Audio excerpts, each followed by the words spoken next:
All right, you guys, we are here with the one and the only quarter Black Garrett. How you doing, mate? I'm doing great, dude.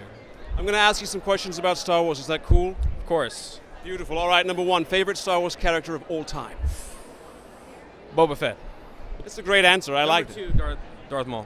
I'll take the honorable mention. Thank you. Number 2, favorite Star Wars film?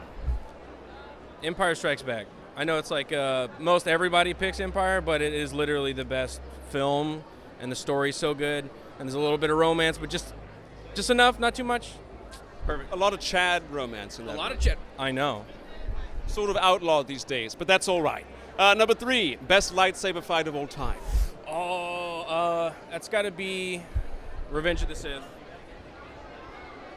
Got to be Revenge of the Sith. Are you sure? Obi and Anakin. Sure it's not Phantom Menace? It's pretty high up there, but the tension between Obi and Anakin and that music. And Mustafar, dude. I don't know. That's the one I recreated the most with my little brother, so. Well, it's understandable. There is a lot of stakes because they've been through 3 films. I get it. But were any of them doing butterfly kicks like me? No. That's true. Not happening. Butterfly kicks. No butterfly. Thank you. All right, number 5. Would you like Disney to remake the sequels but actually make them good? I would like somebody else to make the sequels but make them good. Not Disney, because I don't think they're capable. You know, I think that's quite an insightful comment. I really enjoy that. Did you see Andor? No. I did not, though I will be honest. Of all the shows I've heard, that's the one where I've heard it's not that bad. It looks the best. That's what I've heard too, so. Fair enough. Do you think Disney should sell Star Wars back to George Lucas? Absolutely. Abso-freaking-lutely. If you were on the board of Disney, would you fire Kathleen Kennedy? In a heartbeat. Why would you even hire her in the first place?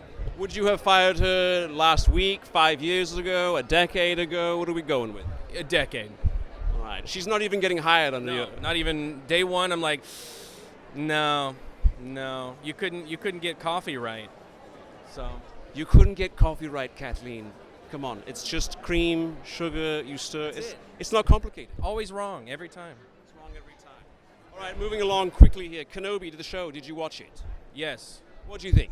Painful. It was very painful. Watching one of my favorite characters of all time and one of the greatest actors in the Star Wars universe just whiff the entire show. Yet another show where it's an old man that's sad and depressed about his failures, and a young woman needs to come in and tell him how it is. So sounds like a familiar story at this point. It's almost a trope, really.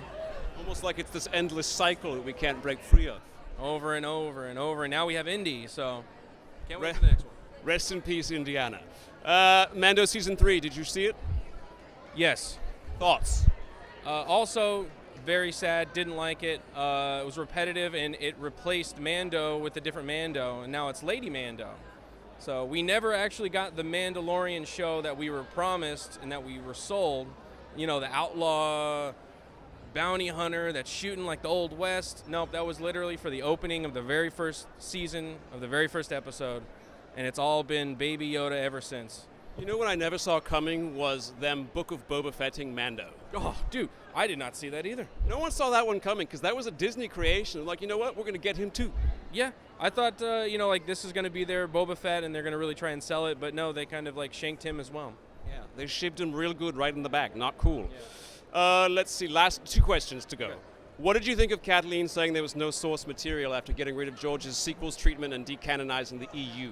Well, at that point when she said it, she had already produced a couple of really bad Star Wars movies. Last Jedi. Yeah, so it was Name one. Really baffling because I am an EU fan. I grew up during the 90s and the 2000s when there was not a whole lot of Star Wars except for like when the prequels came out, and then there was nothing.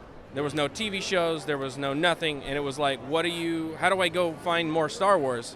So the EU was where I went. It was the video games, it was the comic books, it was the novels. And for her to come in, destroy Star Wars, and then say we don't have any source material to go off of, and then coming back and stealing from that source material she said didn't exist. Oh, I think we're going to bring Thrawn back.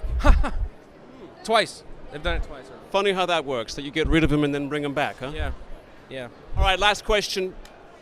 Pay-per-view, you get to select any Jedi, any Sith from any era for the people to watch. Who you watch in Brawl?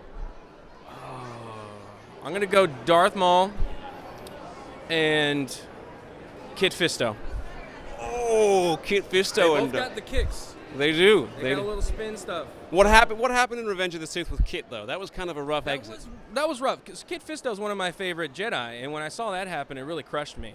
Like the Clone Wars TV show, the good one, Genndy Tartakovsky's. He was great in that. The whole underwater episode, so good. And then he just went down like, I'm sorry, but like a bitch. It was really sad. He went down like a bitch, and it was depressing. He just went sad. But I think a fight between Darth Maul and Kit Fisto could be sick. I think it would be absolutely fire. Absolutely. Now, Garrett, you're sort of blowing up. All right. I hear you've got this new show called Normal World. Would you like to tell us about that at all? Oh yeah, it's a show about our normal society and all the normal things that happen in it. It's a late night show. We have guests on, talk about some stuff, and generally just laugh about everything. And where can people find that show and anything else Quarter Black Garrett related? My channel on YouTube. You could also find the Normal World channel on YouTube and on Blaze TV. That's where it's being produced. So. I also hear you're on a show called Based Af Mondays. Is that true? Yes, it is. You can find that on Adam Krigler's channel on Mondays. I hear that show's not so bad. It's pretty not so bad. Might even say it's pretty good. Oh. I mean, that's pretty generous, but I'd say so too. You're being a little generous, right? Garrett, thank you so much for your time. It's been amazing. Thank you, Darth Maul. I love you, and I hope you get all your bits and tackle back together. And we're working on it. It's a process. You ever see the Wild Wild West with Will Smith? Yeah. With the bad guy in that? Yeah. Wheelchair. Yeah. He found some ways to continue on, if you know what I mean. Yeah. So I think you can do it. Thank you. Well, it's been an absolute pleasure, brother. Thank you so much for the time. Thank you.